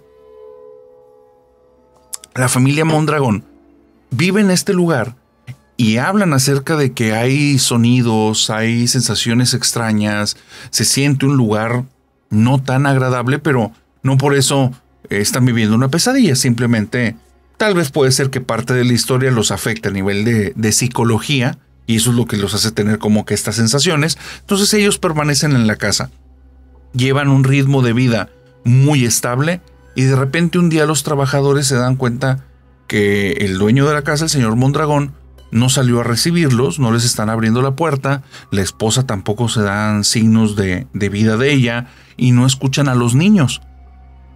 Llaman a la policía porque se les hace muy extraño, llegan, entran a la casa y encuentran en el cuarto de la pareja a ambos esposos vestidos como para salir, pero muertos. Y a los hijos vestidos para salir, pero muertos en sus habitaciones. No hay signos de que hayan sido asesinados, simplemente algo les robó la vida. Algo los mató, no se sabe exactamente qué. Después de eso, intentan habitar continuamente la casa y las personas no pueden permanecer una noche en ese lugar. De hecho, durante un tiempo se retaba a las personas a que intentaran permanecer una noche en la Casa Negra o en la Casa Mondragón. Y nadie lo lograba porque decían que se escuchaban llantos, gritos, pasos, que sentían donde te estiraban el cabello, donde te intentaban empujar. Aparte, la sensación del lugar era abrumadora. Al día de hoy, es un lugar que no está habitado. Afuera hay taquerías, hay diferentes puestos de venta, y la gente de los puestos impide a las personas que entren a ese lugar por miedo a que eventualmente vayan a echar estos negocios que han puesto y que ya tienen cierto tiempo ahí. Pero lo que se sigue diciendo es que hay personas que han entrado, que se han escabullido adentro y no logran permanecer una temporada ahí justamente por eso, porque es uno de los lugares más embrujados que hay, también dentro de la colonia Roma en México, y parece que esta colonia Roma eventualmente va a estar cargada cada vez más de leyendas. Así es que, querida familia nocturna, si hay alguien de la colonia Roma que nos está escuchando, que corrobore si son los únicos 3 lugares que hay ahí, o si hay más lugares de leyendas que al día de hoy estén vigentes. ¿Qué te parece, Quique? ¿Qué episodio tan loco, no? La verdad que sí, y seguramente hay muchas historias más. Ahora que platicaba sobre Ciudad de México, me ha tocado en algunas ocasiones escuchar y me transporté hablando de suicidios y cosas así de repente tan trágicas. ¿Qué me dices de Tlatelolco y sus fantasmas? Wow. Estoy seguro que después de esa tragedia tan dolorosa, ese episodio tan oscuro de México, lo dijo Paco Arias en algún momento, termina la tragedia y empieza la leyenda, ¿no? Esa es una frase alterna. Ah, muy buena, no la había escuchado.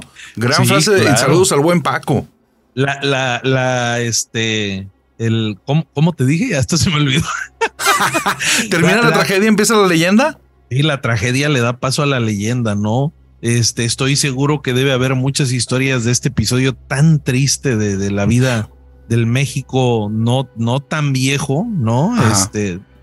Pero bueno, me suena algo así, ¿no? Ahorita que hablabas, perdón, del Parque de la Fundidora y todo esto, también me transporté a un lugar increíblemente grande y bonito. Perdón, dime. Solo voy a hacer una pausa, porque esto no lo tenía preparado para el programa, pero yo tengo una historia acerca de Tlatelolco. La gente sabe que soy curioso y soy preguntón, Quique, y muchas de las historias que conozco son porque literalmente las pregunto. O sea, en su tiempo tomaba taxis, ahora Ubers, Didis y todos estos servicios de transporte, y me ponía a platicar con las personas que conducían y les preguntaba, oye, ¿no tienes por ahí alguna historia de terror, algo que te haya pasado a ti o a tu familia?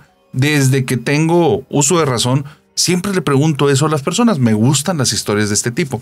Y hubo un taxista hace muchos años, no creo que al día de hoy permanezca porque ya era una persona bastante mayor en aquel tiempo y esto ocurrió hace más de 20 años. Y él me contó Él me dice, yo fui parte del ejército. Y de hecho, yo estuve en lo de Tlatelolco. Y le dije, ok, ¿y dónde está entiendo la tragedia? ¿Dónde están los fantasmas? Y me dice, mira, yo no estuve en la intervención militar. Yo estuve en una base militar. Y en esta base militar, que fue una base hechiza, o sea, era un lugar que no estaba destinado para eso, pero de un día para otro lo transformaron en eso. Dice, era una bodega muy grande. En ese lugar, en esto que te estoy contando, que es tremendamente espantoso, después de que se llevaron todos los cuerpos, a mí me tocó estar ahí para limpiar. Y dice, no dejabas de sentir todo el tiempo que alguien te observaba. Y en la noche me tocó estar solo. Se escuchaba todavía donde las personas oscilaban. Nosotros los amarrábamos con cuerdas, con cadenas, con lo que tuviéramos a la mano. Todavía hubo compañeros que a mí me contaron durante el tiempo de limpieza, porque tuvimos que hacer una limpieza profunda. Dice que veían las sombras de los cuerpos colgando del techo. Dice, y esto te lo digo como miembro del ejército, güey. Ahí conocí el miedo. Dice, me susurraban en el oído, me aventaban aliento, me tocaban manos heladas cuando yo estaba solo, era el único que estaba en ese lugar. Dice, ya después de eso me salí, jamás volví a regresar al ejército.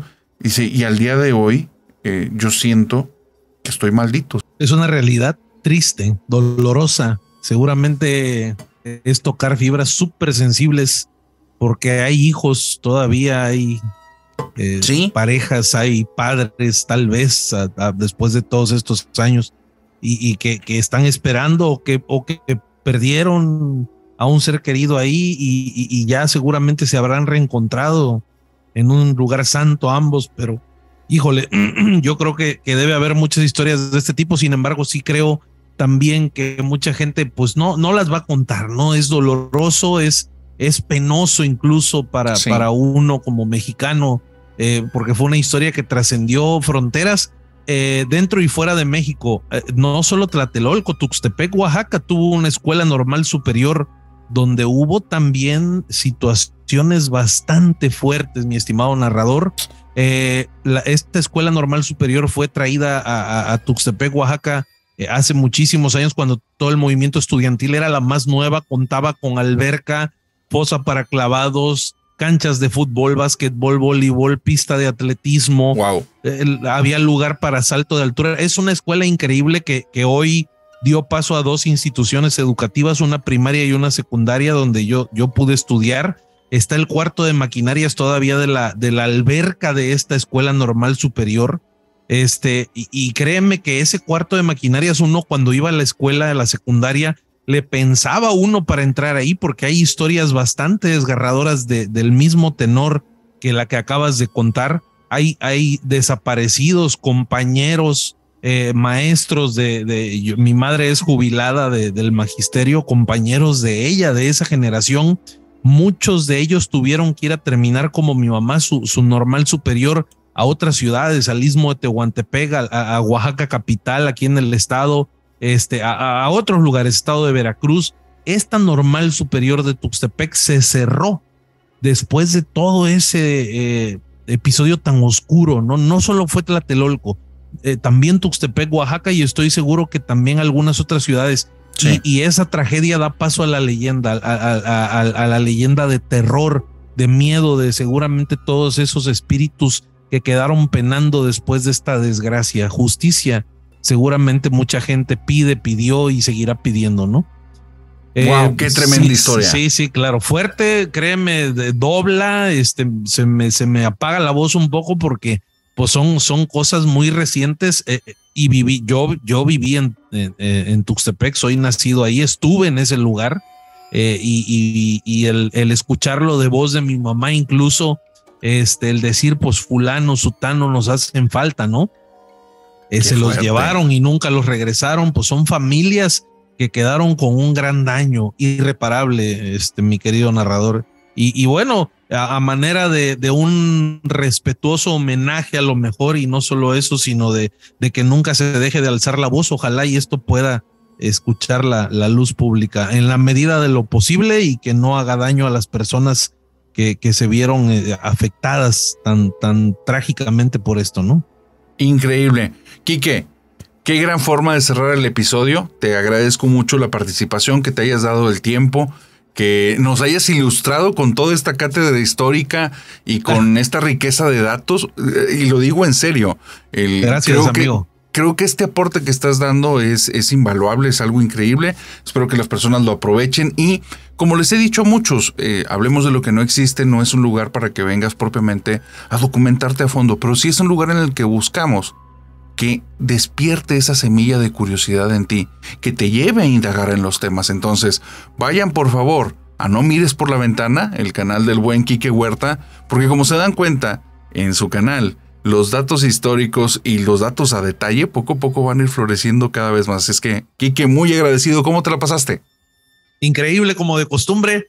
No, se siente el calor a pesar de la ausencia física de la familia nocturna, pero cuando empiezo a ver sus comentarios, sus saludos, ahí trato de estar de metiche respondiéndoselos, enviándoles saludos y abrazos de regreso, y todo mi agradecimiento para esta gran familia nocturna de Hablemos de lo que no existe, y para ti, mi estimado narrador, que siga el mayor de los éxitos como hasta ahora y que sigamos cosechando historias de terror durante mucho tiempo más. Igualmente, tu canal ha crecido impresionantemente.